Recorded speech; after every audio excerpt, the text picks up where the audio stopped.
Здравейте!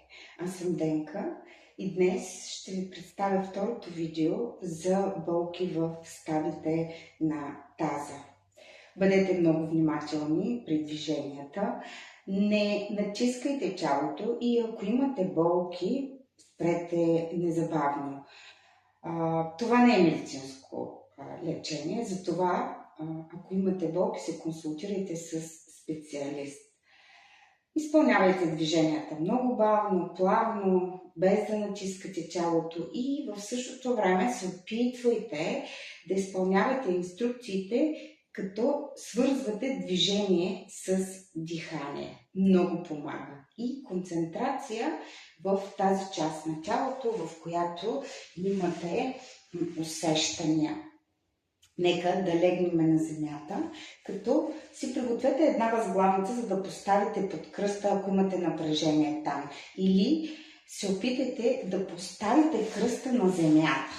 Кръста задължително трябва да е на земята, за да не има напрежение в кръста.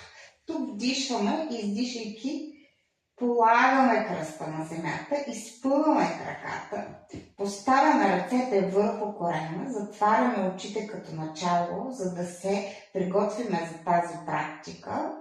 Концентрираме се при вдишването да надуеме корема, а при издишването да приберем корема или да правиме коремно дишане.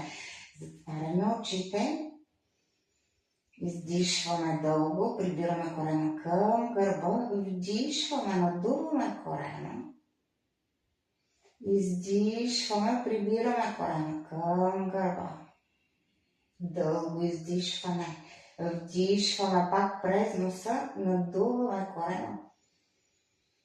Издишваме, прибираме корема. Оставете сега диханието да се случва от само себе си. Като отпуснете цялото тяло към земята, усетете топлината на дланите върху корема. Забележете къде се случва диханието, в корема или в белите дробове, без да сменяте нищо, останете неподвижни. Наблюдавайте се, дайте си момент да се свържете със себе си и да се подготвите за тази практика. Супер! Вдишваме сега, издишайки свиваме краката в коленете. Прибираме коленете към гърдите и усещаме кръста точно сега на земята. Колкото можете, приберете коленете към гърдите и след това леко залюлейте тялото настрани за един нежен масаж на кръста. Изпъваме двата крака нагоре, като единия левия крак го свиваме в коляното, след това и го поставяме да стъпи възможно най-близко до седалището. Ако ви е трудно, тръпнете го малко напред. Тук десният крак е изпънат в коляното, стъпалото е свободно. Кръста, не забравяме, че кръста е на земята. Вдишваме тук в центъра и пускаме без да вързаме бавно крака надолу към земята. И след това издишайки, прибираме крака отново към центъра. Вдишваме, пускаме крака надолу към земята. Издишваме, връщаме. Вдишваме, бавно пускаме крака надолу. Издишваме, връщаме толкова колкото ви е удобно, за да можете да върнете крака след това обратно. Вдишваме, пускаме крака. Издишваме, връщаме. Кръста задължително е на земята. Вдишваме, помагайте си с ръцете. Издишваме, връщаме. Още 3 пъти вдишваме.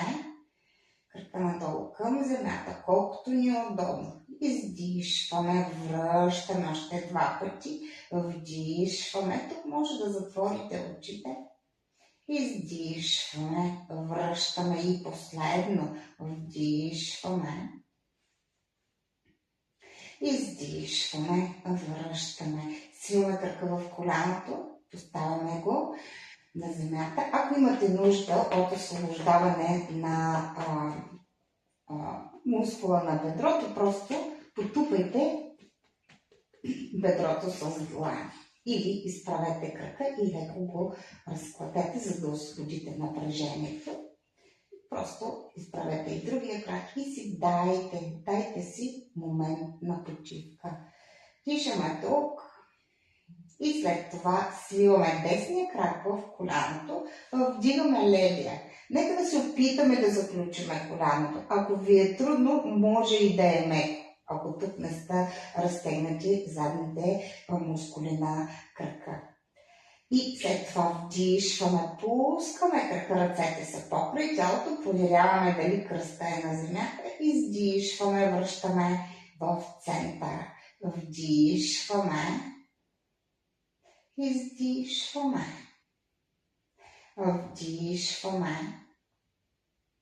Наблюдаваме какво се случва в тялото, издишваме център, вдишваме, издишваме, връщаме отново, вдишваме, очите са затворени, раменете са отпуснати, издишваме, вдишваме още 3 пъти, издишваме, център, вдишваме, издишваме и последно вдишваме, крака отива към земята, колкото е възможно. Издишваме, връщаме, стъпваме с левия крак на стъпалото и след това изпъваме двата крака, за да си дадеме малко почивка. Разкръскайте краката, отпуснете раменете, затворете очите, дайте си време. Супер! Сега тук левия крак остава изпънат. С десния крак активираме го, отново проверяваме дали кръста е на земята, за да не създадем там напрежение. Бавно започваме да придърпваме петата на десния крак към седалището. Бавно, много бавно. Наблюдаваме отново как се чувства крака.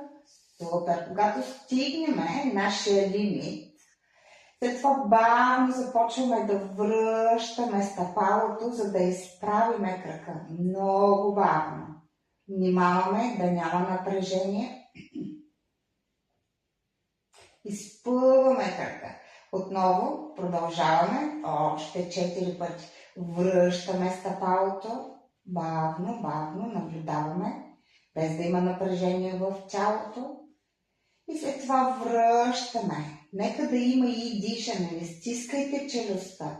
Оставете диханието да се случва от себе си. Още 3 пъти. Бавно, след всеки един следващ път, когато започнем да повтаряме движението, започваме да усещаме нашите мускули, когато стигнем до седалището с петата.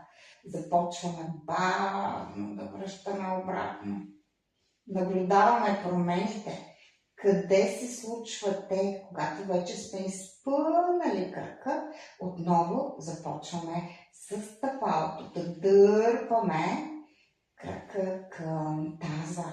Къде имаме напрежение? Какво се случва в дясната половина долна на тялото? Връщаме отново. Изправяме бавно крака.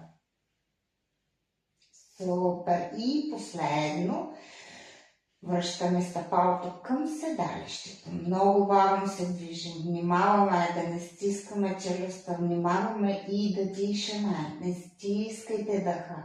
Връщаме сега стъпалото, за да изпънеме крака.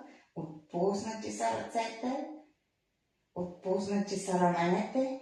Супер! Отново разтръскваме крака, когато го изправим, ако има напрежение в бедрото или в колената, за да ги освободиме тези напрежения. Очите може да ги затворите. Добре, спираме тук. Даваме си само момент на приемане. Отпуснати са краката, отпуснато е тялото.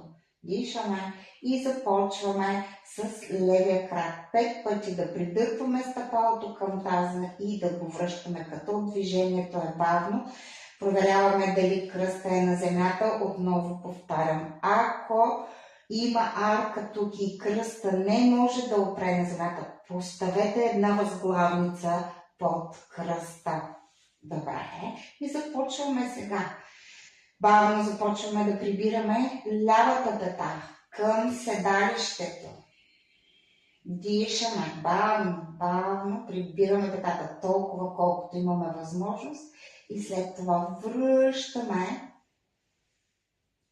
Отново движението е бавно, за да изправиме крака. Супер. Започваме да връщаме стъпалото отново към седалището, къде усещаме напрежение, стягане. Бавно връщаме стъпалото, за да можем да изправиме крака. Внимавайте, ако има умора, ако има болка, спрете незабавно. Започваме трети път да връщаме стъпалото. Много бавно е движението към таза. И след това бавно връщаме стъпалото, за да можем да изправиме крака. Още два пъти. Връщаме стъпалото, дишаме. Забележете и диханието. Стискате ли челюстта? Опитайте се. Освен да движите бавно крака, да вдишвате и да издишвате през носа и последно движение с левия крак. Бавно започваме да движим за последен път стъпалото към седалището. И след това много бавно връщаме стъпалото, за да можем да изправиме крака. Когато вече крака е изправен, разтръскайте краката нежно, за да освободите мускулите, които сте напрегнали. Леко отваряме стъпалата по-широко от таза. Подготвяме се за последната поза шавасана. Обръщаме дланите нагоре към тавана.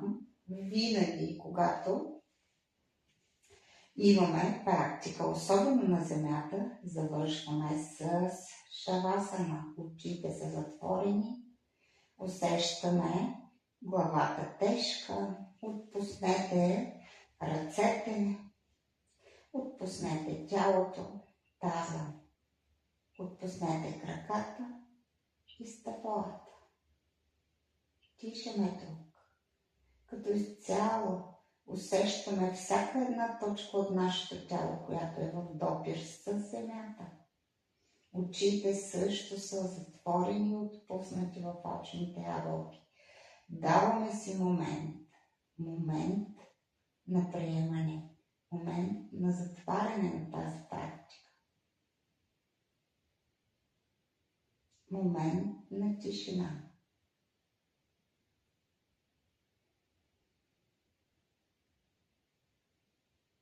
Вдишваме дълбоко. Издишваме дълго. Събираме стъпалата заедно. И сега вдигаме ръцете нагоре и се протягаме. Протягаме се все едно, сега се събуждаме от сън. Свиваме краката в коленете, прибираме коленете към гърдите и си даваме отново една прегръдка. Залюляваме се за един нежен масаж на кръста, на седалището. И след това намираме най-добрия начин, за да се изправиме и да седнем, да заключиме практиката.